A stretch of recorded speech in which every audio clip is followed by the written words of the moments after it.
Okay, this is Accounting 113. There's no one in this classroom, but I'm going to teach Accounting 113 as if you were here. This is the start of really the second section of the course on managerial accounting. It'll take us a couple of weeks to get through this section. We're going to start with Chapter 1, and I want you to read that chapter, do the problems in it, but I'm going to do the problems and exercises right here on the board. And again, also, I want you to look at the lecture notes on Moodle and the study quiz. The first Chapter 1 in managerial, it's Chapter 1, and it just really starts out with a lot of terminology. And I think for you guys, again, I would say, I'm not going to carry you deep into this material, but I do think you should have a working knowledge of just cost terminology, of the terms that are used, so that you might talk to someone intelligently wherever your careers take you. And I think a lot of these terms you will use someday in life. I'm not saying all of them, but I think some of them you will. So anyway, in Chapter 1, we're going to start, and by the way, this is hard. There's no doubt about it. There's a lot of terminology here, just a huge amount. Anyway, in Chapter 1, there's 5 types of cost classifications. And again, see my Moodle outline and read the chapter, but you'll see that the 5 types of cost classifications are assigning costs, manufacturing companies, how do they classify costs, financial statements, how do they do it, predicting costs, how do we predict costs, we break them into components of variable and fixed, and making decisions. And you can see all these, this is kind of an outline, but we're going to start on this right away. Assigning costs, are they direct or indirect? Now again, I always try and think, is this even worth learning? Because I don't have to assign this. Again, it's up to me what I want to cover in this class. But it is a very good chance that many of you will make it to middle level management, or maybe even high level management. In those positions, you will have to be responsible for a budget, for money, for people, and you'll have to submit a budget. And when you get to that level, it may take you years, but when you get to that level, you'll really have to understand direct and indirect costs. The costs that you really don't like, if you're budgeting and you're a budget manager, are indirect costs. Again, indirect costs are costs that they really, you can't control them. If you're, again, let's again say that you're a middle-level management and you have a bunch or a large amount of people assigned to you, not only staff, but computers, offices, floor space. Again, there are certain things that you'd say, these are costs that I want to budget for, but you wouldn't want to budget for heat and light and utilities. And those are indirect costs. And it's good that you have a good understanding of what costs are direct and indirect, because in your life, you should always want to take the perspective that you want to budget for the costs that you directly can control. You don't want to be responsible for budgeting costs like heat and water and again, electricity, because you can't control those. So let's take a look and see if we can understand what direct and indirect is. Again, a direct cost is one that's traceable to the cost object. Now you might say, what's a cost object? It's anything. A cost object can be the cost of this whiteboard, the cost of this data video projector, the cost of my shirt, the cost of, again, the carpeting on the floor. A cost object is anything. If I say it's the carpeting on the floor, well, is the material that goes into the carpeting a direct cost? Yes. But what about the heat and light and utilities at the factory that went into making the carpet? No. Those are indirect costs. You can't trace those easily to the carpeting. That's, again, what we're trying to just get a light amount of coverage on, is direct and indirect. And let's take a look. This is a problem, exercise 1-1, and I want us to work it. It's on page 46. And again, it has to deal with the first topic in the chapter, which is assigning costs. Are they direct and indirect? And in this, think about this from your perspective. What if you are, this is in a hospital, Northwest Hospital, and it provides surgery, emergency room, outpatient clinics, everything. And they want us, for this hospital, to classify a cost as direct or indirect. Now, again, I would say that, think about it if you worked at the hospital, and let's say you were at a fairly high level. Well, if you're at a fairly high level, you really want to say, I want to be responsible for the costs that I can control. But the indirect costs, I don't want to be responsible for those. Or if you allocate some of those costs to my division or my area, or whatever my responsibility area is, I want you as higher management to recognize I can't control those costs. They're not my responsibility. I can't control the heat or the power or the depreciation of this building or the property taxes. So it's important because you see, again, if you were a middle level manager and they allocated those costs to you, let's say property taxes, and then the property taxes went up, and then they said and accused you of being over budget, but the reason you're over budget is because the property taxes went up. You have nothing to do with property taxes. That would be very unfair. So again, it's important that you know how to have these discussions, that you know how to intelligently discuss direct and indirect with your supervisors, with the management at a company, so that you can fairly determine your budget and not be responsible for indirect costs. That will happen to some of you someday, and you'll need this terminology and you'll need this intellect to have an intelligent, persuasive, compelling discussion with your colleagues and your superiors. Anyway, we're going back to the hospital, and they first of all give us, and they want us to take a cost object. Now the cost object is what we determine. Everything's relative in accounting. That's why it's kind of hard. You know, if something's direct or indirect, depends on what are we talking about. Are we talking about the accounting department? Are we talking about the whole school? Are we talking about, again, not the accounting department, but the IT department? You know, what are we talking about? What's the cost? Are we talking about the cost, again, of this whiteboard for this college? Anyway, that's the cost object, and then we have to decide, is it a direct or an indirect cost? And that is important. And I think it's important for your lives. I tend to believe probably half of you, maybe 2/3 of you, will need some of this terminology someday in your life. All right, first of all, here's just an example. Catered food served to patients. Catered food served to patients. Now the cost object is the patient. If you're in a hospital, do you think they track costs of catered food to patients? Well, that's probably a direct cost. Do you see the key word in there is catered? What if they just would have said, you know, cafeteria food served to patients? Well, cafeteria food served to patients might really just be an indirect cost. Why? Because again, catered sounds like it's for you, that you've gotten an individual meal plan for whatever your illness is. You see, it's maybe a very expensive meal plan that's catered to you, so it's directly traceable to you. Now, if it would have said, again, something like, you know, general cafeteria food served to any one of the patients, well, in that case, they're not going to know which patient eats what, and it would be an indirect cost to the patient that would be allocated somehow. Yeah, I'm not saying the patient doesn't pay for it, they'll pay for it. But again, their bill will have it in the overhead. This is one where when they get the bill will show the catered food that they again consumed, or it'll be directly in that bill somehow. Now let's get to the real problem. The wages of pediatric nurses. Let's say that all the pediatric nurses make $1 million altogether. You know, again, $1 million for all the nurses in pediatrics. The pediatric department, can we take the $1 million and trace it directly to the pediatric department? I hope you'd say yes. You think, again, do you see if you were the head of the pediatric department, the nurses would be, and the nurses' wages would be under your responsibility. That is, again, a direct cost of the pediatric department. How about prescription drugs? I don't even know what the count of prescription drugs, and the cost object is a particular patient. Now this is an aspirin.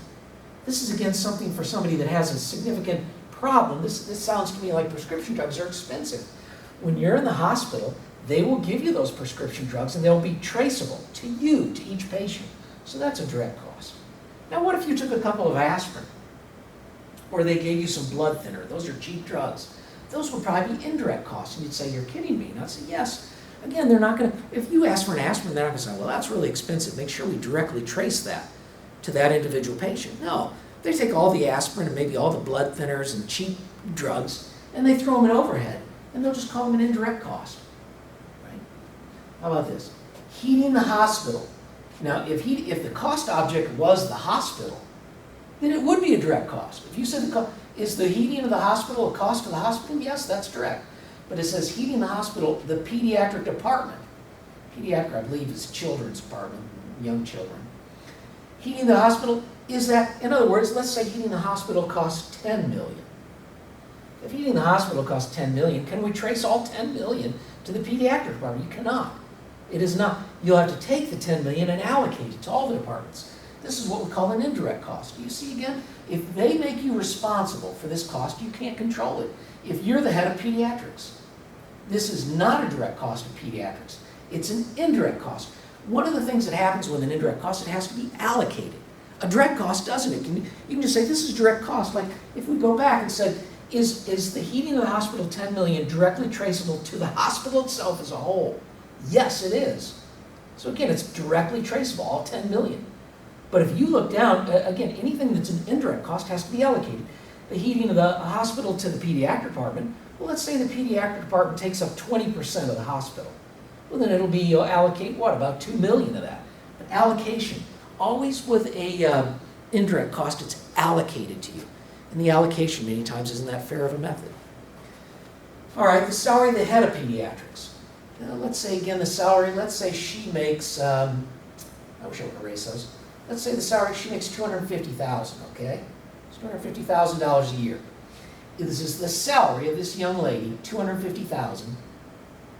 Is it directly traceable to the pediatric department? You bet it is. Her salary is directly traceable to the pediatric department. It's a direct cost. There's no allocation. It all goes to pediatrics. The salary of the head of pediatrics, once again, let's say she makes $250,000. Is it traceable to a particular patient? Well, no, it isn't. She doesn't spend all week or all year with one patient. So you'd say, well, if you're going to bill a patient, you have to allocate it to them. So this is an indirect cost. Once again, again, think about it. The head of this young woman, this young lady, or old lady, I don't know, or I don't know, middle-aged lady, whatever, she might spend many hours with different patients, and she might spend none. But every particular patient that's in there, they allocate a little bit of her cost to their bill. If you go to pediatrics, you're going to pay part of her salary in your bill, but it'll be allocated. Do you see? Hospital chaplain salary. Let's say the hospital chaplain makes $100,000. $100,000 is what we pay the chaplain. Is that traceable to a particular patient? Well, I don't know. I suppose if the chaplain spent the entire year, that's an annual salary, with one patient, then it would be. But that's not likely, is it? No, there's many patients, and we'd have to allocate that. So that's not traceable to one particular patient. So this is an indirect cost. This is an indirect cost. Now, you could say, I'm going to bill every person that, wants the chaplain. Well, most hospitals don't do that. Again, it's not a direct bill or anything like that. They'll just pay him the $100,000, and he can spend his time doing whatever he wants to, or she. Although likely it's a he.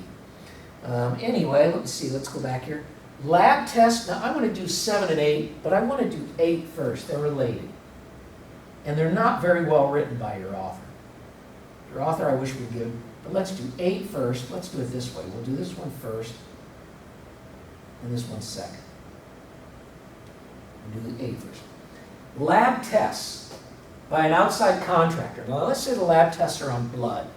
Let's again say they're blood tests. And all blood tests are run by a department called clinical pathology. Now, if again, I'm trying to make this was too vague for me when I read it. I really didn't know how to solve it.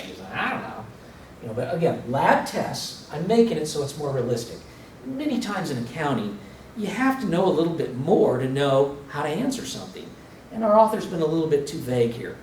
In your lives, you'll know, because you'll work someplace, and you'll say, well, I work here, and I know this is how that cost works. But again, lab tests, blood lab tests by an outside contractor. And again, what do we say? And it's for a particular department. Now I'm going to tell you what department it is. Clinical pathology. And you might say, what the heck is that? Clinical pathology runs all the blood tests. They do them all for the whole hospital. Pathology is, they are given the job, challenged with the job of running all kinds of analytical tests and blood tests, biological tests, whatever. Now, are all the lab tests by an outside contractor for the blood test, are they traceable to clinical pathology? Yes, they are. Yes, they are. In other words, the hospital is billed, the bill comes out of clinical pathology for all the blood tests.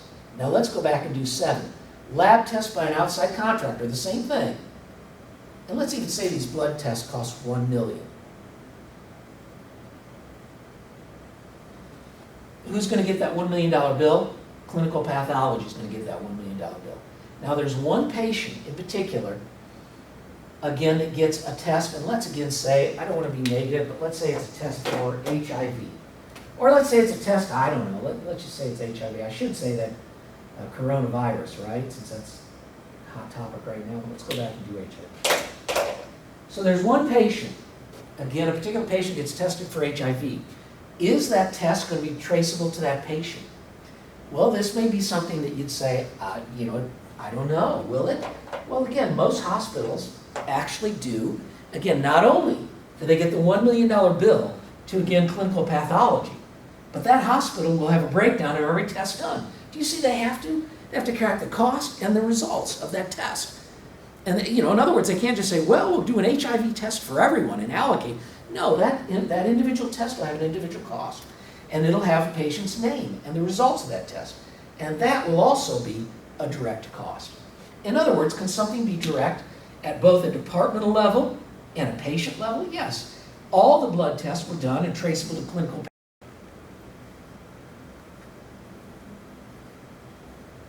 Okay, we're done with this problem. I did a little erasing. There was a gap there. I did a little bit of erasing, but anyway, the last two are direct. We're going to go on and work exercises 2, 3, and 4. When we work exercises 2, 3, and 4, they're going to deal with manufacturing cost classifications, financial statement classifications, and predicting cost classifications. We're going to handle all of these in exercises 2, 3, and 4, and that'll deal with terms like manufacturing, non-manufacturing cost, product cost, period cost, variable cost, and fixed cost. Then when we get to exercise 5, we're going to be dealing with, again, making decisions, and that will deal with differential costs, irrelevant costs, sunk costs, and opportunity costs. And then there's still, I think I assigned 1, 2, 3, 4, 5, 6. What will 6 deal with? 6 will deal with actually also, it will deal with just variable fixed. So exercise 6 will deal, these 3 will be covered in 2, 3, 4. Exercise 6 will cover just predicting costs, variable and fixed. And then I think we jump up to, I think, exercise 9 and exercise 10. And those will be, I think, a little bit of everything. So again, they'll kind of be a wrap-up of all these concepts.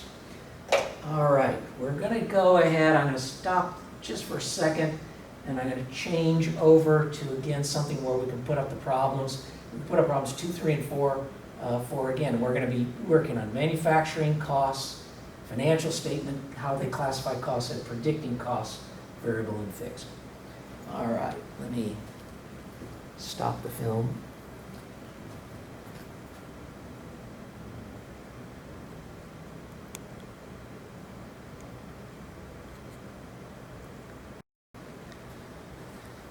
Okay, we're going to get into, again, same topic, but we're going to be working exercise 1, 2 on page 46. Remember I told you just a minute ago it's going to be covering the 3 other ways we classify costs. What manufacturing companies do to classify costs, how they classify costs in financial statements, and how they classify prediction. Actually, here's the first one. These are manufacturing costs. Then if we don't classify them there, we're going to classify them over here, which is going to be financial statements, selling administrative on the financial statements. And then the prediction part of this is going to be variable and fixed. So we're going to be this chart. Now this is not specified. It does not say to do this in problem exercise 1, 2. But I'm going to do it because I think this is better for you to do it. It's a little bit more than they asked for in this problem. You're doing, again, exercise 1, 2. It says this company is small and it has an assembly shop and a retail sales area. Okay, this is a small manufacturer and they have assembly shop and a retail sales store. They're in one facility. I want you to picture this. They've got one facility. And again, let's say it's got a plant. And again, let's say this much of it is the plant. This is the plant. And this is the retail sales. This is sales. S-A-L-E-S. I know that's a weird, but anyway, this is sales. So you can come in the door over here and buy it. But back here in the plant is where they make it. And it is making computers. Washington, Rhode Island, list below. Yeah, they make computers. Again, let's say they're making high-end desktop computers. That's what they make. High-end desktop computers, you know, with a case, power supply, drives, USB ports, what have you. And they want us for 1 through 8 to again take costs and classify them. All right? And it says they want to know would the cost be classified as direct materials, direct labor, manufacturing overhead, selling or administrative. Do you see where I have this? Direct materials, direct labor, overhead, selling or administrative, but I added variable and fixed. So that's because I want this problem to cover more. So again, it's a little extra. Anyway, on this one, let's just get right to it. The cost of a hard drive installed on a computer. All right, now like I said, a hard drive on a computer is actually usually a pretty substantial component of it. I'm going to draw this a little bit bigger, but this is your computer. And again, you've got let's say you got a couple of, let's see, they're ROM drives. You know, again, the ROM drives that'll do CDs and DVDs. And then let's say you've got a small drive here that'll take any chip, any of those different size chip readers. And let's again say you've got a whole bay of, again, USB ports. You've got a power switch. I don't know what else you need. Power switch and a reboot switch. And again, I don't know, that's it. But they say the cost of a hard drive. Well, the hard drive's back inside here. It has all your data on it. It's usually pretty expensive. Let's just say the cost of a hard drive is $70. They're called usually, what, SSDs, solid state drives. The cost of a solid state drive is $70. Well, again, do you think that is a direct material? If it's a direct material, it's easily and physically, you can trace it into something. You know, again, a direct material, you can touch it and feel it. And again, that would be, that's a manufacturing cost. It's a product cost. These are synonymous. Manufacturing product cost means the same thing. And these costs are, again, going to be a product cost or manufacturing. And a hard drive is a direct material. That stands for D in direct material, direct labor, overhead, selling period costs, selling expense administrative, those are non-manufacturing costs. And then this is behavior. Let me write that up here. This is B. And behavior is used for prediction. Prediction means we can predict what a cost will do once we know how it behaves. This is, again, a variable cost is kind of a rowdy cost that changes. A fixed cost is a very stable child that doesn't jump around. That's a poor analogy. Anyway, if we go back here, this is a hard drive is a direct material. Now, I might say, what's an indirect material? If it's an indirect material, it'll go in overhead. Let's say, again, when we make this computer, there's literally dozens of little screws that go on the side. Are these little screws a direct material? You may say, oh yeah, you can easily trace them in, but they won't be. For it to be a direct material, it has to meet two criteria. It has to be directly traceable in and expensive. If it's inexpensive, they won't track the cost of these screws. Let's say these screws cost $0.25 cents. They'll just take those screws and buy a big batch of them at the beginning of the year and allocate them being the key word, to all the computers. So if it's material, even if you'd say, I can see those screws, I can see them on the computer. No, it has to be expensive. Now let me change it. Let's say the screws are made of titanium. Titanium is an expensive metal. Each one of those screws now goes up to 40 cents a piece. I guarantee you that company will now say those are direct material. They'll track it very carefully. They won't give anybody access to it. They'll only, if you make one computer, they'll give you 1, 2, 3, 4, 5, 6, 7, 8, 9, 10, 11, 12, 13, 14, 15. They'll give you 17 of those screws, no more, no less. That's if it's a direct material. If it's indirect and they're cheap, they give you a giant bucket of them and set it next to your workstation. Anyway, those are direct material. Now, if it's manufacturing cost, it's not. These are mutually exclusive. It's not going to be selling or administrative. It's going to become part of a product. But all costs have behavior. This will, again, be a variable cost. A variable cost, go read the lecture notes, but a variable cost is one that, again, let's take a look at this. It's $70 a drive. A variable cost is the same per unit. 70, 70, 70, 70. It's the same. Every time we make one of these computers, it costs us $70. But a variable cost is varies in total. Let me say it again. It's constant per unit. A variable cost is constant per unit, $70 for every drive. But look what it does, 70, then if you make 2, it's 140. 3, it's 210. 4, it's 280. 5, it's 340. Do you see again, on an individual basis, it's constant. But in total, it varies. It goes up and down. If you make a variable cost, will go up and down. It's like gasoline. If you consume gas, if you drive more, you'll pay more for gas. If you drive less, you'll pay less in total. But gasoline is $1.80 per gallon. You see it? $1.80, $1.80, $1.80. That's what a variable cost is. Usually it's volume. Does the cost vary with volume? If it does, it's variable. If it doesn't vary with volume, it's fixed. You know what my salary is? My salary is fixed. Let's say I make $70,000 a year at the school. If I make $70,000, now what volume are we going to look at? At this college, we'll look at enrollment. Do you see again? You have to pick a volume. You always, to decide if something's variable or fixed, you must look at volume and say, what's the volume of whatever I'm looking at? Well, at a college, the volume of students. If the volume of students at a college, if you add 1, 2, 3, 4, 5, 6 students, you know what happens to my salary? Nothing. So I'm a fixed cost. Okay, fixed costs stay constant in total. If I was a variable cost, I'd work like this. If 1 student came, I'd get $50. If 2 students came, I'd get another $50. 3 students come, I'd get another $50. But 3 students would get $150. Do you see the difference? There's, again, and fixed costs stay constant, like my salary, constant in total. I make $70,000. But the weird thing is about fixed costs. They're constant in total, but they vary per unit. What I mean is, if the enrollment goes up at this college, what happens to my salary per student? If enrollment goes up, and you divide my salary, $70,000, by enrollment, and it goes, and again, you divide it, and then enrollment goes up and up and up, you know what happens to the cost of Chuck Burns? It goes down, down, down, down per student. So fixed costs stay fixed in total, but they vary per unit. They're exactly the opposite of variable.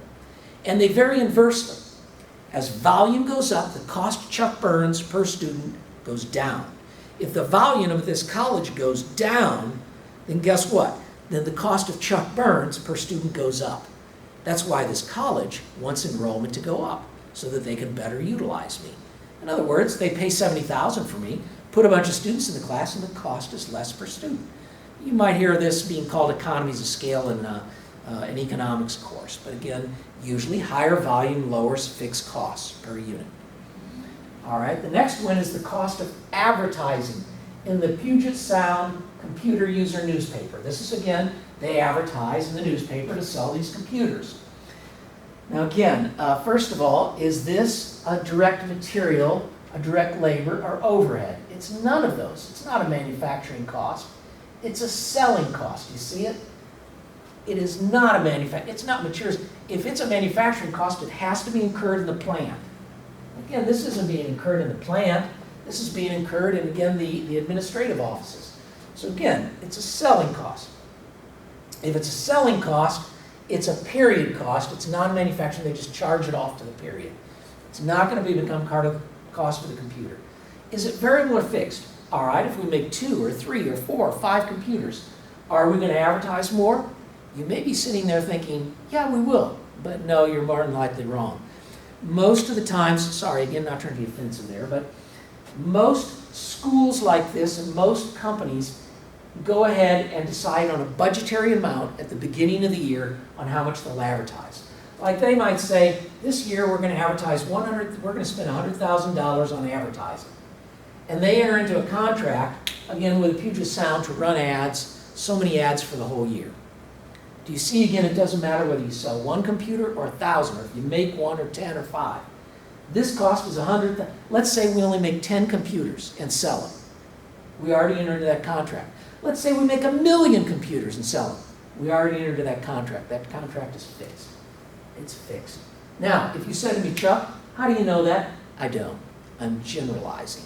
This is what most companies do. As I said, you're in college and you're trying to learn. I'm trying to give you examples. But in no way in your life will these things be identical in when you encounter real companies in real life. If I said to you, could the cost of advertising be variable? It most certainly could. It would be something, if it was variable, it would be something like this. Every time the company sells 50 computers, they go out and run an ad, and it costs them $10. So 50 computers, $10. Another 50 computers, $10. Another 50 computers, $10. But do you see, it's 10, 10, 10, but it's 10, 20, 30 in total. That would be variable. But most companies, including Wesleyan, Illinois Wesleyan, they have a budgetary amount for this. And it doesn't matter if there's 5,000 students or 1,000. They'll run that about the same the whole year after they agree to it. I'm generalizing, but all the things you learn in college, when you get out in real life, they can be absolutely the opposite. But hopefully you got enough brains when you leave. I know you got enough brains when you came, but you have enough knowledge when you leave that you can say, it's different where I'm at. It's different and I understand it. And there's no, these are generalizations. All of them are debatable. All right, the wages of employees who assemble the computers from components. Let's say those employees make $30 an hour. And let's say it takes them 1 hour to make a computer. So again, $30. If they make every computer, it's 30. If they make another computer, it's 30. If they make another computer, it's 30 and 30. And what does it do in total? 30, 60, 90, 120? What's that sound like? The wages of employees. By the way, I am assuming that you can lay these people off. I'm not saying that to be mean. I'm saying again that, again, this is not a person who's salaried. This is a person, if you're not making computers, will say go home. Or we'll say we're going to give you a furlough or lay you off for just a short time. Or we're going to make you, if we have lots of computers, we'll have you work overtime. You see, lots of computers, it goes up. Few computers, you're going to cut these people. So again, this sounds like, again, going back, the wages of plant employees is variable. And is it selling or administrative? No, it's out in the plant. So this is going to be not direct materials, but direct labor. Oops, this is it right here, direct labor. So number 3, the wages of employees. Number 3, wages of plant employees is direct labor, and it's variable. Sales commissions paid to the company's salespeople. Let's again say that, again, every time you sell one of these computers, let's say these are really nice computers, they sell for $2,000, and you give them a 4% commission. If they sell one computer, 4%. Let's go down and do that. 4% times the $2,000 price tag on that computer, that's $80 they get. Isn't it? Yeah. They get an $80 commission. If they sell one computer, it's 80. 2 computers, it's 80. 3, it's 80. 4, it's 80.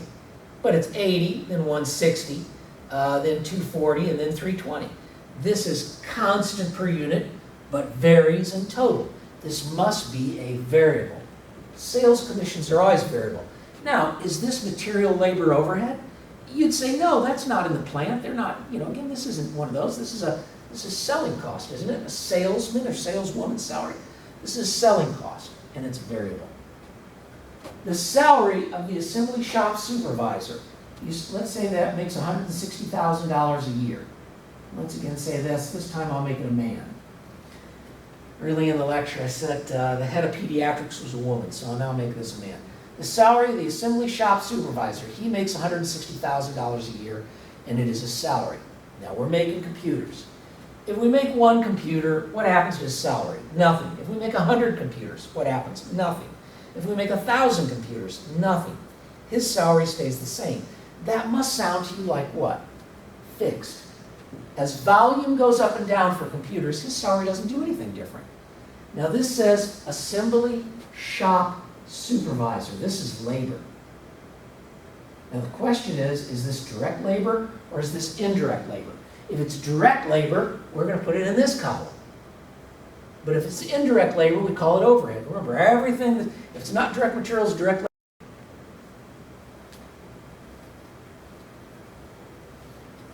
Picking up where I left off, if it's not, this again, is it direct labor or is it indirect labor? If it's direct labor, we'll put it here. If it's indirect labor, we'll put it here. I've already put the X there. Let's erase that just for a second. Again, this says the salary of the assembly shop supervisor. It's labor. Let's say we pay that man, again, $160,000. This is not going to be direct labor because this man never touches or makes anything. This man walks around and helps and tries to instruct and he overviews the plant progress and everyone's progress, but he never touches, again, a computer. He never builds a computer. So this is man, we'll call him indirect labor. Indirect labor is also overhead. So we're going to put him in overhead. Only if you make it, touch it, fabricate it, put screws, bolts, nuts on, then you're direct labor. You're indirect labor. By the way, again, let's look at the fact that what happens to, again, this man's salary. If we make one computer, we pay him $160. If we make 160 computers, how much do we pay him per computer? Well, 160 into 160 is, 160,000 is 1,000. My point is, what happens to fixed costs as volume goes up? Again, if he only makes one, we got to pay him 160. But if we make 160 computers, it's only 1,000 apiece. Do you see, as volume goes up, the cost goes down per computer. If only one computer is made, we pay him 160,000. But if 160 computers are made, we pay him 160. It's true, but only 1,000 apiece. So per unit, what do fixed costs do per unit? As volume goes up, the fixed cost per unit goes down. You see it. As volume went up to 160, what happens to the fixed cost per this man? It goes from 160 to 1. Let's again say, we all went up to a volume, let's say we made 320 computers. Well, that's double this. It should go to what? $500.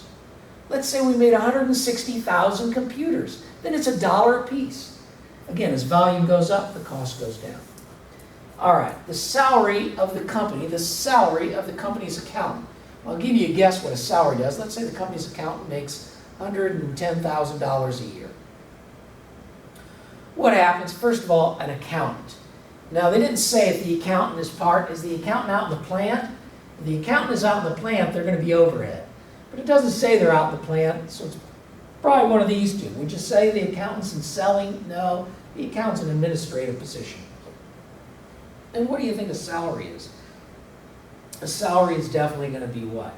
Whether you make 1 or 10 or 20 or 30 computers, you pay the 110 to this man or woman. So again, this salary is a fixed cost. It's fixed. But once again, do you see that if you only make one computer, you're going to pay that man or woman $110,000. But what if you made 110,000 computers? Well, divide 110,000 and 110,000, they're down to $1 each. So a fixed cost stays constant in total, flat. But what's a fixed cost do per unit, per computer? Per computer, as volume goes up, the fixed cost per unit will go down. If volume happens to go down, then the fixed cost per unit goes up. All right, let's go down to depreciation of equipment. Let's do that one last. Rent on the facility in the industrial park. Let's say it costs $200,000 a year to rent this place. Well, rent on the facility in the industrial park. First of all, since this is a manufacturing facility, we're going to say this is not direct materials, not direct labor, but it is the manufacturing facility. It's overhead. So it's going to be overhead. What do you think? It's going to be fixed. Can you see that? What does the $200,000 do in total? It doesn't matter whether we make one computer or 100. We're still going to have to pay 200. 1, 2, 3, 4, 5. Always 200,000 in total.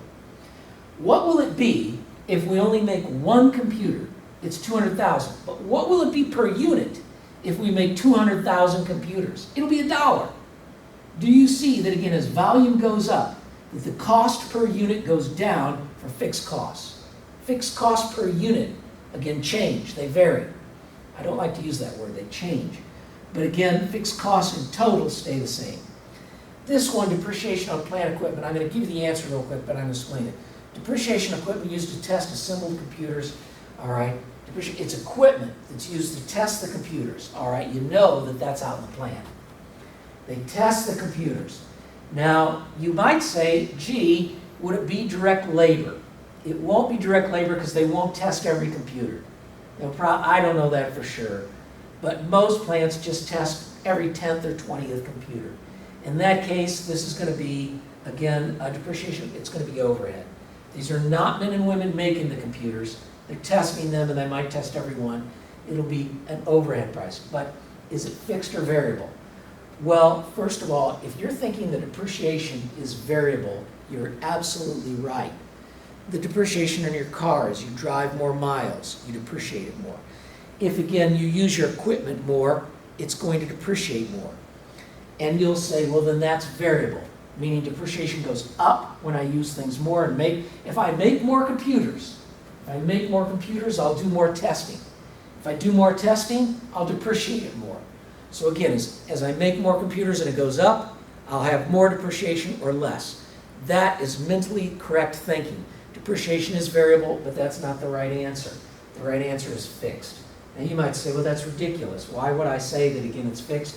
It's just because in real life, they don't actually do depreciation. Most companies, this is a generalization again. You could have in real life, it may be different. But I'm generalizing when I say most companies do depreciation this way. They say, all right, let's take that, let's use a delivery truck, for example. They take a $50,000 delivery truck. They don't divide it by deliveries. They divide it by years. They say we're going to use the delivery truck 10 years. That's going to be $5,000 a year of depreciation.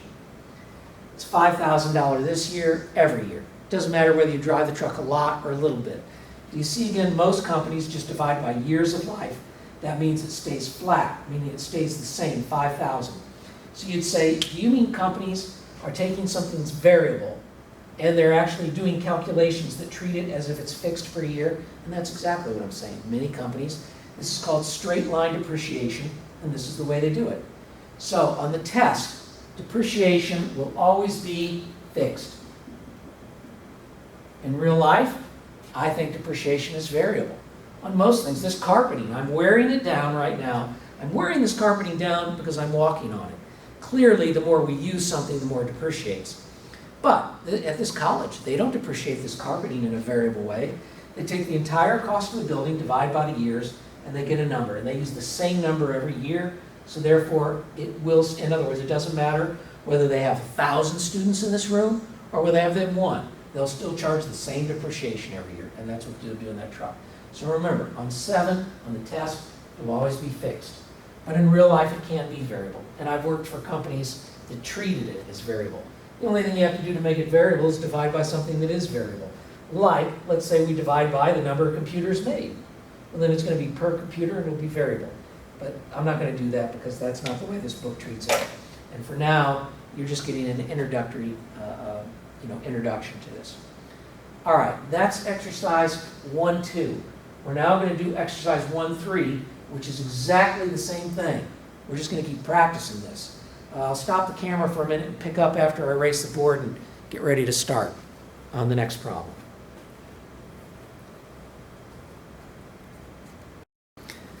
Okay, here we go. This is exercise 1-3. It starts on page 46 and then it goes on to page 47. It's on the exact same 3 cost classifications: manufacturing costs, financial statement costs, and prediction costs, how we classify costs for prediction purposes. And again, we're going to have 15 of them in this problem, but it's exactly the same thing as the last one. This is you are at Isaac Air Cams, that's the name of the company, and they make, I don't know if you can see this, but I tried to draw. This is a spy camera company. They make spy cameras that attach, let's again say, to the bottom of a plane, but cameras, that's what they make. And they're asking us, would you again, for 15 costs, classify them? Classify them again, and I'm asking you to do it in all ways. Materials, labor, and overhead, these are manufacturing or product costs. Period costs, which are non-manufacturing. These are manufacturing, these are non. Selling, administrative, and then tell me how the cost behaves. Depreciation on salesperson's cars. Do you remember what that is? Let's again say it's $500,000 a year. Well, it's $500,000 a year. Guess what? Remember why I just got done talking about that? We're always going to treat depreciation as fixed. It's fixed. Even though it's variable in real life, but that's the way companies treat it. Is it, again, it's on salesperson's cars. Well, salespeople don't work in the plant. They work in an administrative building, and their cost will be selling. All right? Rent on equipment used in the factory. I don't know what the rent is, but let's say it's $10,000 a year. Let's say it's a lift. Let's say it's a giant hydraulic lift, and they go up and change lights with it and work on the top of the plant. And they always rent this. Every year they rent it for the whole year and they spend 10 grand renting it. The rent on the equipment used in the factory, well, again, that's going to be, if it's out in the factory, it's going to be one of these three. If it's in the factory, it's going to be a product cost. That's going to be overhead. It's not direct materials, not direct labor, and it will be a fixed cost. Do you see that? It doesn't matter whether you make 1 or 10 of something. You're going to spend $10,000 on that. Lubricants used for machine maintenance. All right, let's again say you're making these spy cameras, and there's some equipment out in the shop, and you have to change the oil. There's oil in it. That lubricates it. Let's again say some of you use water for a lubricant. And anyway, these machines that use oil or water as lubricants, what are these lubricants? Well, they're out in the plant. I'll tell you that right now. And if they're lubricants, again, we're going to say that is, now many of you would say that's a direct material. But try to remember, the only thing that's a direct material is if you can trace it. Can you trace that oil and water that they use to cool the machine to a camera? You can't. You see millions of cameras go across those machines, and you can't trace the cost of the oil and the water that they use to cool those machines. You can't trace it to any one camera. So again, it's allocated. So lubricants they're materials, it's true, but they're indirect materials. They'll go in overhead. So there'll be an indirect material going to overhead. Will they be variable or fixed? Well, let's just say they change them. Again, it's like the oil in your car. About every 3,000 cameras, they change them. So they would kind of be like this. If you graphed them, it'd kind of go like this. This is the graph for oil changes in your car. Every 3,000 miles, you change your oil. Every 3,000 miles, you change your oil. So again, what kind of cost is this? It's step variable, but that's close enough. We'll call that variable. It's variable cost. Do you see again what's going to happen is the consumption of oil and water will be, as we make more spy cameras. Like I said, let me draw a bigger picture of a spy camera. I don't know, let's say a spy camera looks more like this. They put it on the bottom of a plane. Okay, this is the bottom of a plane. And again, the camera has a giant eye, and again, it basically looks down at the world. So again, this is a spy camera, and let's say they make small spy cameras too. But anyway, as they make, the lubricants, as they make more of these spy cameras and these spy cameras, will they use more oil and water? Yes, they'll spend a little bit more, so we'll consider those to be kind of step variable, but they're close enough to be variable. 4, what do they say for? Salaries of people who work in the finished goods warehouse. This is a tricky one. Salaries. First of all, one thing you should get from that, a salary is almost always what? Salary is almost always going to be fixed. So again, that's almost always going to be fixed. Because again, a salary doesn't change. You have to be hourly to be very salary. Let's again say that they're making $1 million, all of them together. Well, if they're making $1 million, these salaries they're not going to go up or down no matter how many cameras, spy cameras we make. The spy cameras go on the bottom of a plane. Let's say this is a jet plane, and again, this is a spy camera that's on the bottom of that. But anyway, it doesn't matter. Going down your salaries, they'll stay this. If you make $100,000, you make it no matter whether they're 1 or 10. Now, this is the tricky part. Salaries will be fixed, but it says finished goods warehouse. Many of you are thinking, well, finished goods warehouse is part of manufacturing. It is not.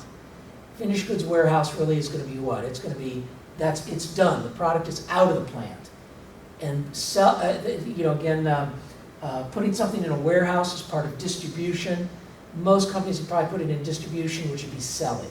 So again, that's going to be a selling cost because finished goods mean they're done. They're not in the plant anymore. Soap and paper towels. Soap and paper towels used by factory workers at the end of a shift. We know if it's factory workers, it's got to be direct materials, direct labor, overhead. Now, do you think it's direct? It is a material. Is it a direct material? Can you see soap and paper towels when you go look at the spy camera? If you look at the spy camera, is there a paper towel on every side, one of those? Is there paper towels inside these? No. So again, these are indirect materials. This is not direct material, it's not direct labor, it's an indirect material, but it is a material that's used out in the plant. We'll allocate these. Soap and paper towel, we will allocate those costs. Allocate means we will put them on the cost of a spy camera. But we're going to have to take all the money we spend on paper towels and soap and divide it by all the spy cameras we make, and we'll allocate a little bit to each spy camera. So we will put it on there. I'm not saying that we're forgetting about that. We're just going to allocate all those costs. We're not going to directly trace them in. Now, is it variable or fixed? Once again, soap and paper towels used by, I do think you could say, as you make more of these cameras, or if you make less of these cameras, you'll have more hours out in the factory. The workers will do what? Wash their hands more often. So as you produce more or you produce less, you use more or less of the paper towels. So we'll say those are kind of, I think those will be kind of step variable too, but they'll probably be variable. 6, factory supervisor salaries. Well, if there's salaries and they're factory supervisor, salaries you should go to 6, this should be fixed. It's a salary, and is a factory supervisor a material? No, it's a labor, but it's not a direct labor. They do not put these spy cameras together. It's an overhead. So again, that's going to go, and we're not saying to ignore that. Anything that goes in overhead will make it to the cost of the spy camera. It just means that, again, during the year, we'll go ahead and take the overhead and divide it by the number of spy cameras we make, and we'll allocate a little bit of that to each spy camera. It just means we'll never trace it indirectly. We'll just allocate it. We'll find out later that this is a very crude method, but it does work, what I'm saying. Okay, 7, heat, water, and power consumed in the factory. Heat, water, and power. Let's do 3 of those separately. Let's do 7. Let's do 7 this way. First of all, heat, water, and power. Water and heat and power, none of those well, I guess water is a material, but heat and power are going to be overhead, and so is the water. Because they don't use water really directly in a camera, and they don't use water directly in this camera. Again, these are going to be allocated. So 7 will be overhead. Heat, water, and power. Now here's where we're going to have to do this. Is it fixed or is it variable? Let's do it this way. Let's try and break those down. I'll do it this way. Heat, is that the way they do it? Heat, water, and what's the last one? Power. I want you to think about heat, water. What do we do at this college with heat? Whether there's 1 student or 100 students, can you see that the heat is about the same? Even in the dormitories, if there's a vacant room, they heat it. What do you think? If, again, heat at a plant. Let's say it costs $10 million a year to heat it. If we make more cameras or less cameras, we will not buy more heat. We will not buy more heat. The heat will be a fixed cost. So heat is going to be fixed. How about water? Well, water, again, probably will be, again, variable. It'll be variable because, again, we'll use more water for washing hands. We'll use more water. As volume goes up, as we build more of these spy cameras, we'll use more water for paper towels, washing hands, and we use more water for cooling, remember? Because some of the machines are cooled with water. So that one's probably variable. You see, lower production, lower usage of water. Higher production, higher consumption of water. Power. Power will be variable too. Actually, there's 2 types of power. What if I said power on the lighting in the plant? Fixed. Do you see they'll leave the lights on all day? They'll leave the lights on all day. It doesn't matter how many they make. But you know what makes power variable in the plant? The machines. If you make 1 computer, 2, or these aren't computers, but the spy cameras. Do you see every time you make a spy camera, you're going to use more kilowatts of power? If you make less spy cameras, you use less kilowatts. So electricity in the plant is variable. Electricity for the lights is fixed. On the test, if I ask you that, let's even separate that one. Power can be either one. Let's put power over here too. So, power for lights, power for, again, lighting the plant is fixed. But power, again, for running the machines out in the plant is variable. So again, that's a good distinction. Because again, you leave the lights on all day, it doesn't matter how much you make. But you only turn the machines on and you run them. Even if you leave the machines running, they'll consume more current They'll consume more voltage, they'll consume more current when they're producing products and they're under load and consuming more power. 8, materials used for boxing products for shipment overseas. All right, well, materials used for boxing products, not normally boxed. This is kind of a, let's just do this one and make it easy. Let's change this one. I'm going to change it for the answer manual. Oh, I better stick to the answer manual. So I don't like this one because it's so unique. If you're boxing products, normally this is a direct material and normally this is variable. But if you're boxing products for, again, shipment overseas and it says they're not normally boxed, then you're doing this for one unique customer. So again, and this is not part of the direct materials, at least not for all of them, but I'm going to say for this, we're going to do, they're not normally boxed. It will be variable. Let's say this is 8. It will be variable, and I'll go with direct materials. It'll be direct materials on this one for these. So what would it be different if it just said not normally boxed?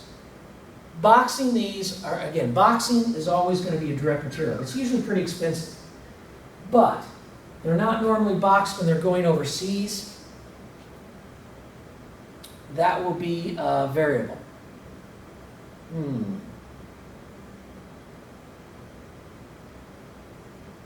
Yeah, you could make the argument, I don't know, I haven't looked at the answer manual, but you could make the argument that that might be a selling cost for that customer. Because again, this really, but they do it in the plant, so I'm going to go with direct materials. If I put this on the test here, so I'll do it. Materials used for boxing the products, period. I'll just put period there.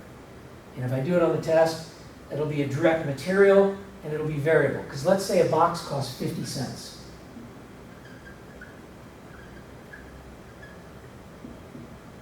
You see, 50 cents for one box, 50 cents for the second box, 50 cents for the third box, 50 cents for the fourth box.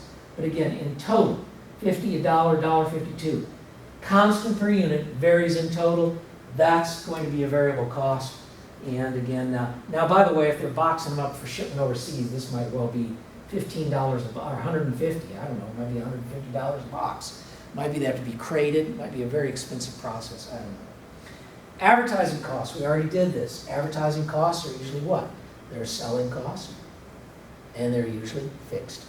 Remember, the advertising costs are usually put into a budget every year, and they pre-approve those at the beginning of the year, and usually stick to them. Workers' compensation insurance for factory employees. Workers' compensation for factory employees, workman's comp is going to be not a direct material, not a direct labor, but it's going to be an overhead. And it's going to be variable. At least I think it is because of the way they say this. Workman's comp for factory employees, again, workman's comp will go, well, this one's debatable. Yeah, this one really is. It depends on their insurance policies and how they work. If they buy a blanket policy for all the employees, then this actually would be fixed. But if they buy the policy per worker, if they buy the workman's comp per worker, it'll be variable. You see, again, the more computers they make, the more workers they hire. So again, this one could be variable or fixed depending upon how you buy your policy. You see how when I tell you all these things, you have to just be in a company and really know. If they buy a blanket policy, that means everybody's covered no matter how much. That'll be fixed. But if they buy it per worker, then it'll become variable. But I'm going to say variable. Depreciation on chairs and tables in the factory lunchroom. Okay, that's going to be fixed. We're always going to treat.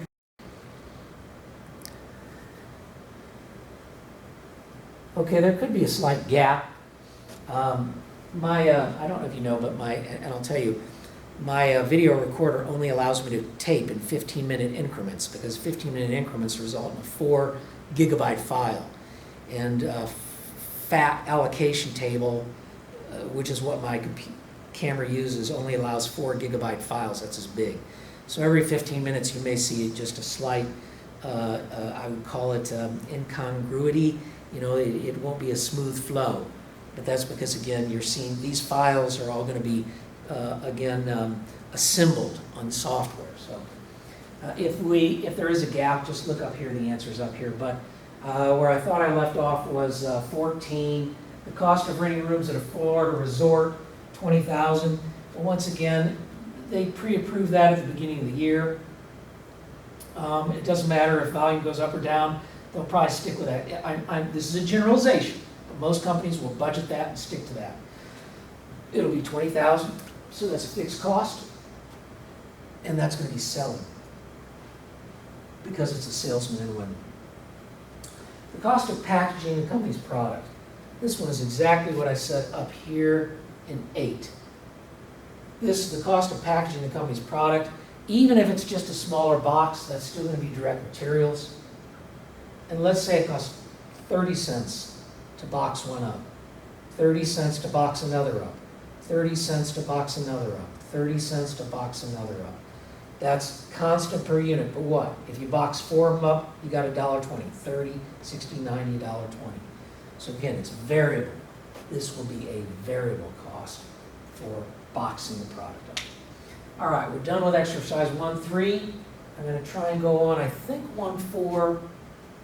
I can't remember what 1.4 is, but I'll check and see in a minute.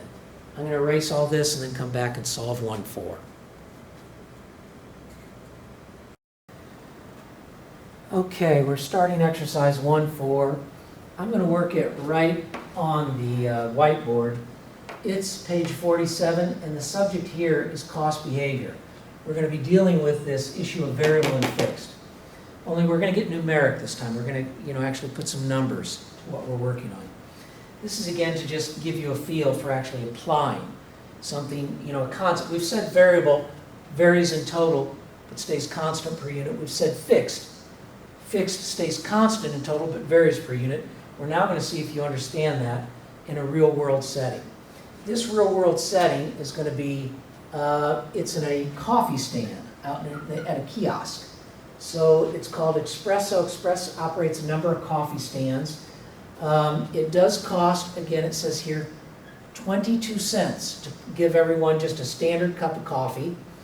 And it says also, every month, it costs $1,200 to, again, for the fixed cost. Now let's just go back and think about what that is. Fixed. The fixed costs are going to, well, if you're at a coffee stand, how about when you're at a mall, how about the rent? You have to pay rent to the, to get into the mall. What else is fixed? Let's say the lights are going to be fixed, the cost of the lights. That's electricity, but it's the electricity for the lights. Let's again say, what else? Rent. Let's say the supervisor salary. What else might be fixed? I don't know. Heat, lights. Those would be the biggest. Oh, depreciation. That's depreciation of all the equipment. There's a lot of equipment in those coffee shops. Depreciation of all the equipment. That's what constitutes or makes the $1,200 a month. Now the 22 cents, can you kind of envision that? What's in the 22 cents? That's going to be things like the water that goes into a cup of coffee, the beans, again, whatever, the beans, the cup, the spoon, if you get a spoon, a napkin. I don't know what else would go into that. Oh, the electricity to brew it. To brew that cup. I don't know, maybe just a little bit of, like I said, electricity to brew the cup, water, beans, cup, spoon, napkin. Oh yeah, and there probably would be some sugar in that, because you might put sugar in your coffee, and you might put cream or maybe milk, I don't know which. But that's what's in that 22 cents. So again, do you see every time you serve a cup of coffee, you get 22 cents. You spin it on these things. You see how those increment? 2 cups of coffee, 44 cents. 3 cups of coffee, 66 cents. But you serve 3 cups of coffee, you're still going to have what? The supervisor's there the whole month. The rent is there. We can even put numbers on those. Let's say the rent, let's say the supervisor's salary. What do we give him a month? Boy, that's not a very good salary. Let's say we give, I don't know, that wouldn't give him much of a salary. Let's not put numbers to this, because this really, I'd have to give this guy such a poor salary. I don't want to do it. Actually, I think you'll find in real life that 1,200 is very much too small. It's way more than that in real life, probably. The rent, the lights, the supervisor probably come up to $3,000-$4,000 a month for a small coffee shop. Anyway, they're really going to ask you to fill out this chart. They're really saying to you, all right, cups of coffee served, by the way, this is again, this is based on the past. You know, they've got this information based on the past. But they're saying to you, now use this, use what you know to predict. Remember, this is again, this is about prediction. This is about variable costs and fixed. And if you know what a cost is, you can predict it much more easily. And they say, well, what if you saw, now this information comes to us, what if you serve 2,000 cups of coffee? What will happen to these fixed costs? What will happen in total? Nothing. This will end up being 1,200. What if you serve 2,100 cups of coffee? Nothing to the fixed costs, they stay 1,200. Again, these are all going to stay 1,200 every month. If you solve 2,200 oh, these are by the week. I thought they were by the month, but it doesn't matter. The analysis is the same. These are for a week. If you spend, then that would give that guy a reasonable salary. We actually could do, we could put some numbers for that. Yeah, we could do what, 4 times 16, 5. We could give this guy out of that maybe $500 for his salary. Let's say the rent is, I don't know, $400. That gives us 9. And let's say the electricity is 100, and the depreciation is 5. Depreciation is 200 a month. Anyway, all those come up to 12. But anyway, what's going to happen up here if you serve 2,200, nothing to fixed costs. They're $1,200. You say fixed costs stay fixed in total, but now they aren't going to stay, fixed per unit, but they will stay fixed in total. What happens to the variable cost? Remember, this is 22 cents per cup. Well, in this case, 2,000 times, again, do you remember this is going to be 22 cents? 2,000 times 22 cents will not stay constant, it will be $440. 22 cents if you serve 2,100 cups of coffee times 22 cents, that's going to be $462. If you take 2,200 times 22 cents, you're going to get $484. So you can see, what does variable cost do? Variable cost stays constant per cup. Every cup, we spend 22 cents for a standard cup of coffee. But again, what's it do in total? As volume goes up, the total goes up. Now it asks what's the total cost, you see? It says what's the fixed cost, variable cost, what's the total cost? Well, let's add those up. This is going to be, what do we say here, 1,640. This is going to be 1,662. And this is going to be 1,684. All right, there's your total cost. Now, if you said to me, why are they going up? I'll tell you what makes the cost go up in total is, you can see, the variable costs are what make costs go up in total. But let's take a look at the cost for every cup. The cost per cup.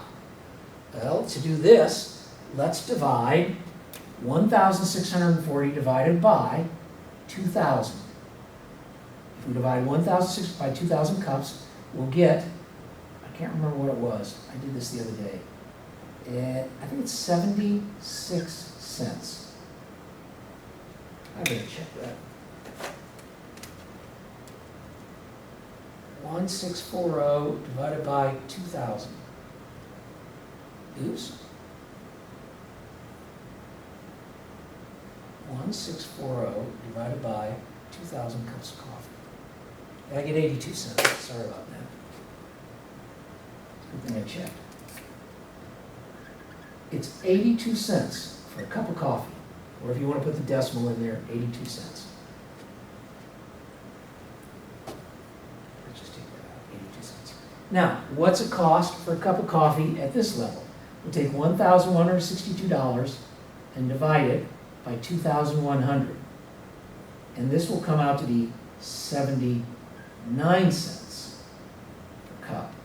Now if we take, again over here, 1,684 and divided that by 2,200, we will get 76 6 cents per cup.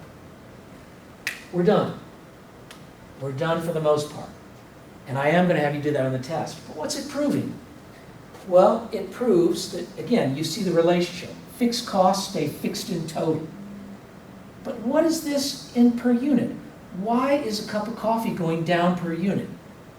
Well, I can tell you it isn't because of this. It is because of the variable cost, because the variable cost is 22 cents for every unit. So what must be causing the cost in total to go down? It's fixed cost. Remember I told you, fixed costs stay constant in total. But can you see the more you make, the more they'll go down? This change from 82 to 76 is caused by the fixed cost. As volume goes up, the cost goes down per unit. If volume was going down, which it can, what happens is volume goes down to 2,000. The cost of coffee goes up because of fixed costs. Anyway, again, the variable costs stay constant per unit, but vary in total. The fixed costs stay fixed in total, but are variable. They actually, are not constant. They go down as volume goes up. Now they ask us, does the average cost of coffee, number 2, I guess this is number 1, we just did it. We just filled it in. This is part number 1, but we just filled it in. Number 2, does the average cost per cup of coffee served increase, decrease, or remain the same as the number of cups of coffee served in a week increases? Okay. What's it do is it goes, again, it decreases. The cost per cup decreases. So they ask, what happens? And then they ask you to explain it. Well, on the test, if I ask you a verbal explanation like that, or I want you to do a narrative, I'll say the cost per cup of coffee decreases as volume goes up. The reason it decreases is because the fixed costs are being spread over more units. As fixed costs are spread over more units, they become less expensive per unit. What's this? I don't know why I did that, but I like it. Let's see if I can get it. It was not one thing, it's another. Okay, I think we're okay. Okay, so that's number 1-4 done. 1-4 done. We'll take another break, but again, this is basically saying that you have the ability to now know numerically. Again, numerically, do you know what a fixed cost will do in total, what a variable cost will do in total, and do you know what they'll do per unit? It's a simple problem, but again, it really does demonstrate the behavior of fixed and variable costs. Okay, we're up to the last problem on this video. We're still in chapter 1. We're still in class 113. We're working on cost classified for decision making. We're in the, I believe it's the last category. In the chapter I introduced you to 5 categories. The last category is cost for decision making. Again, that is the last category. And we're going to work with 4 categories. That's a little bit more. The book gives you sunk, they give you opportunity, they give you differential, but I'm going to add a category called non-differential or irrelevant. But anyway, a differential cost is a relevant cost. A non-differential cost is an irrelevant cost. And a sunk cost is actually, it's also irrelevant. It's also an irrelevant cost.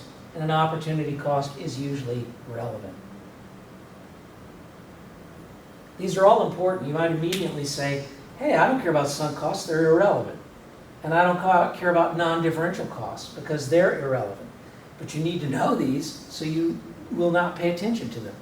In other words, if you know that someone throws a hard ball at your head and you know that someone throws a Nerf ball at your head, you've got to be smart enough to get out of the way of the hard ball because it'll knock your head off, but the Nerf ball is probably going to go BAM! And it's not going to hurt.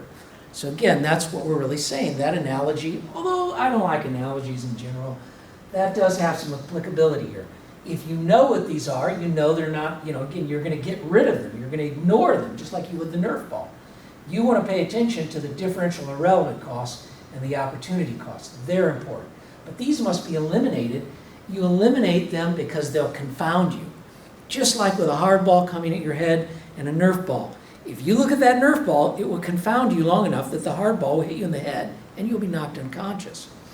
But If you're smart and you know to ignore it, you'll say, I know exactly what to do in this situation, because you'll ignore what again is unimportant, and the Nerf ball's unimportant. You'll jump to the left to get out of the way. Let the Nerf ball hit you. Okay, this is again, we're getting into these terms, and again, this is used for decision making, and they give you a hypothetical. This is exercise 1.5, page 48, and this is in a hospital. And this hospital has an old, inefficient X-ray machine. And they're thinking about replacing it with a state-of-the-art digital X-ray machine. So a digital new machine. All right, you see, this is A versus B. Keep the old machine or buy the new machine. All right, let me adjust my camera here. I want it to be a little bit more centered.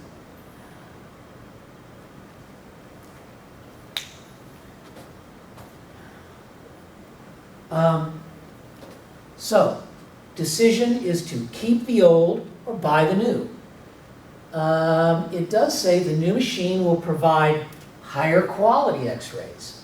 That's actually higher quality X-rays is what we might call a non-quantifiable benefit. That is a benefit that we are not going to quantify with money, monetarily, but it's still something that you desire. It's not quantified. You could quantify it, but again, it is a qualitative. It's a qualitative difference, not a quantitative. Blah, blah, blah. The new X-ray machine produces higher quality X-rays in less time. That probably is quantitative. Less time means less money. And at a lower cost per X-ray, that certainly is. It would also require less power. It's going to draw less power. And would use a color laser printer to produce easily readable X-ray images. So easily readable for the doctors. Or the, I don't know, they don't really, I don't know if it's a doctor, but it's a radiologist who reads them, I guess. I don't know. Instead of investing the funds in the new X-ray machine, the laboratory department is lobbying. That means they're saying, we want this. They're talking, they're saying, we want to buy a DNA analyzer. All right, now that's just thrown in there. It really sounds to me like they're saying, we're going to buy the new digital or keep the old X-ray machine. But there's another group of people in the hospital who are saying, hey, why don't you think about this, getting a new DNA analyzer? But our decision really is to look at keeping the old or buying the new. Now, as we go through that, let's try and clarify. We want to just focus on things that really make a difference. Things that make a difference are things that are different. If something's the same, it's not relevant. It really isn't. If you go out and you look at two automobiles, a Corvette, and I don't know what's another race car Corvette. Let's again say you're looking at a really nice $100,000 Corvette race car, and you're looking at a $100,000, I don't know if you get a Ferrari for that. Let's say it's a used Ferrari. If both are $100,000, you ignore that. You go drive the cars and you make your decision based on other factors. But if they're the same cost, you will not look at that. Let's say they both get 3 miles per gallon. Well, you're not going to care about that because 3 miles, they're both the same. You're going to focus on those things that are different. Now let's take a look. They're going to give us some costs, and they want us to say, is this a relevant cost? By the way, relevant cost is differential. It differs between the two alternatives. We have alternative, again, let's say this one, old machine. Do we keep it? That's alternative one. Or do we buy? Again, buy the new digital. That's keep the old or buy the new. That's our alternatives here. And we have this other alternative that they really are saying, they're kind of talking about this, but it's a lesser idea, this DNA analyzer. They want us to, again, go ahead and identify these costs. What do you think they are? All right, they're going to give us the first one. The cost of the X-ray film used in the old machine. Well, let's just put a number on that and say it costs $100. Well, again, if you spend $100 on the old X-ray machine, if you buy the new digital X-ray machine, it's not going to be $100, do you see? Because you're not going to have to buy that. So this would be do you see it again? They said this is going to be a differential or relevant cost. In fact, if you buy the new one, this will be zero. You're not going to have to pay for that. But now you may have to buy what? Digital memory, which will be more expensive. But I'm saying to you, it's different. I don't know what let's say the new digital memory costs $1,000. Whatever the case, they're going to be different. The cost of the old film will be different from the new digital memory. Maybe the digital memory is probably going to be just like I said on a solid state drive. All right. The cost of the X-ray machine. Let's say the cost of the X-ray machine of the old X-ray machine. The old X-ray machine, let's say we've paid $500,000 for it. You don't have to put numbers in here, but I am. You pay $500,000 for the old X-ray machine. If you buy the new X-ray machine, if you buy the new digital, it won't change what you paid for the old one. If you don't buy the new one, you still will have spent $500,000. This cost is not a differential cost. It is an irrelevant cost. It stays the same. So this cost is, again, irrelevant cost. It stays the same. It's not a differential cost. It's also, it's also a sunk cost. Sorry about that. I really should have left that in that column. Either one of those is a right answer. I don't care. Sunk costs are irrelevant too. You can't change them. If you go out and buy, I went out when I was a young kid, and I'm not young, but I bought a super nice CD player, portable CD player. About a month later, they came out, not a month later, they'd already come out with the iPod. Well, I was older and I didn't know what an iPod was, but as soon as I saw it, I knew that the money I spent on that CD player was sunk. Again, it didn't matter, again, it was gone. I couldn't do anything about that. It's not worth anything. Again, because the iPod just eclipsed that technology. All right, let's do this. The salary of the head of the radiology department. Let's say the radiology department makes $200,000 a year. Again, let's cast this as a female. She makes $200,000 a year. What's she going to make if they keep the old X-ray machine? She'll make $200,000. What if they get the new digital X-ray machine? She'll make $200,000. This is an irrelevant cost. It has nothing to do with our decision. Now you may say it's dumb that we even put that in there. That's the point of it. It's the point to train your mind to really focus on relevant as opposed to something that's going to confound you and just make your mind wander. Okay? The salary of the head of radiology, the salary of the head of the laboratory department. Let's say the lab department makes, $210,000. Let's say that's a female too. She makes $210,000 in the laboratory department. All right. What, again, by the way, I don't think the laboratory department has anything to do with this decision, does it? I don't know. It doesn't seem like it. But if you keep the old X-ray machine, you pay her $210,000. If you buy the new X-ray machine, you pay her $210,000. This is another one that's just irrelevant. It's the same between the alternatives. There's no difference. So we don't want to focus on that. Cost of the new laser printer. Let's say the new laser printer costs $67,000. Now you may say, man, that's an expensive printer. But remember, this is a printer that's printing, again, it's extremely detailed, and I guess not only detailed, but probably it's printing it on something that's fairly expensive, but it's got to last and got to use this every day. So $67,000. It's got to have a long life, 2 or 3 years. Cost of the new laser printer is $67,000. Will you, if you keep the old X-ray machine, you will not buy that.